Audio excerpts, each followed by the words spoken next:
akan membuat video tanya jawab tentang demokrasi terpimpin. Sebelumnya, perkenalkan, saya Sabika Rabila Zahra, absen 27. Saya Iloni Akbar Pratiwi, nomor absen 13. Saya DP nama Sabiana, absen 9. Selamat menonton. Baik, kami di sini ingin mengajukan beberapa pertanyaan.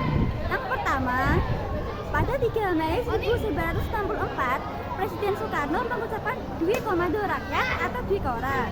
Tujuan dari operasi Dwikora tersebut adalah untuk menjaga kedaulatan Republik Indonesia karena wilayah yang akan dijadikan negara Federasi Malaysia tersebut berada di kawasan Pulau Kalimantan.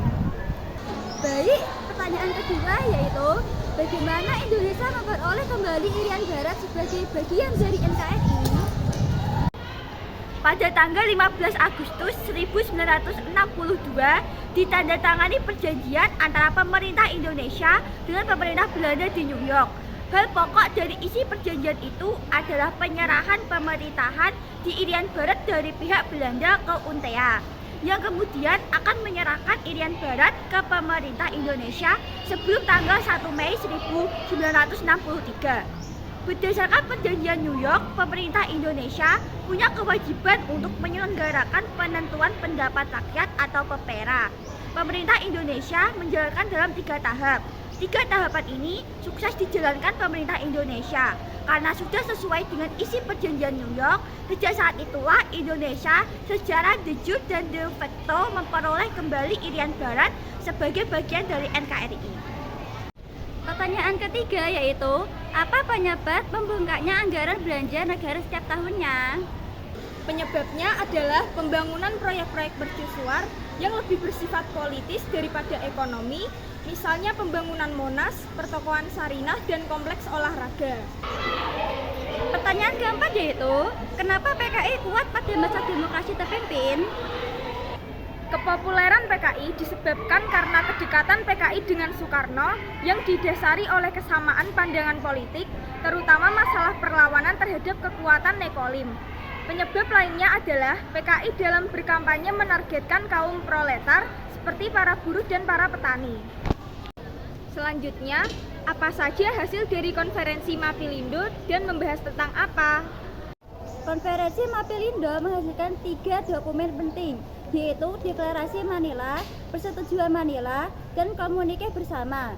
Inti pokok dari 3 dokumen tersebut adalah Indonesia dan Filipina menyambut baik pembentukan Federasi Malaysia jika rakyat Kalimantan Utara menyetujui hal itu.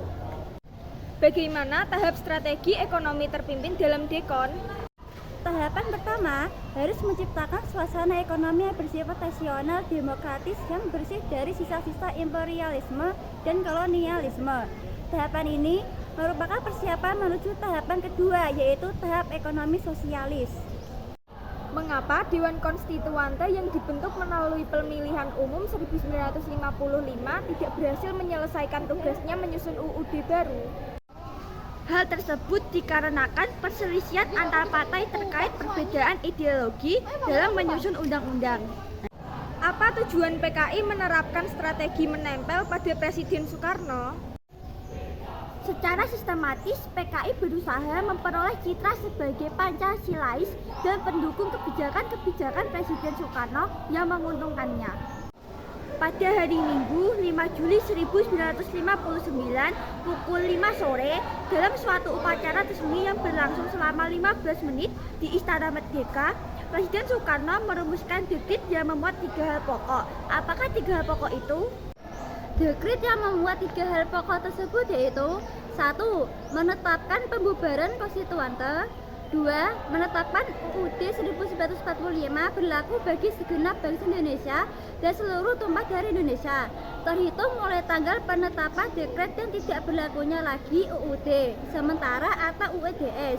Yang ketiga, pembentukan MPRS yang terdiri atas anggota DPR ditambah dengan utusan-utusan dan golongan serta pembentukan Dewan Pertimbangan Agung Sementara atau DPAS dengan menerima penetapan Presiden nomor 7 1959. PKI mendapat tempat dalam konstelasi politik baru, kemudian dengan menyokong gagasan Nasokom dari Presiden Soekarno. PKI dapat memperkuat kedudukannya. Sejak saat itu, PKI berusaha menyaingi TNI. Bagaimana usaha PKI untuk menyaingi TNI? Yaitu dengan cara memanfaatkan dukungan yang diberikan oleh Soekarno untuk menekan pengaruh TNI AD. PKI berusaha mendapatkan citra yang positif di depan Presiden Soekarno. PKI menerapkan strategi menempel pada Presiden Soekarno.